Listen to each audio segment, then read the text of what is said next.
Greetings and welcome to PinballHelp. Mike here. Today I'm actually on location working on some games in a local restaurant, and I'm here to work on this Jurassic Park. As you can see, the flipper is sticking up pretty specifically. And I looked at it yesterday, and now I'm here. We're going to actually fix this thing. So let's pull the playfield up and let's take a look and see what we're dealing with here. So,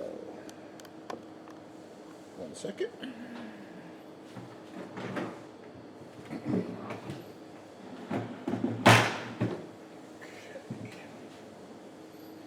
One of the things I don't like about these Stern playfields is the rails are much thinner. It's very easy to get the game off of the rails.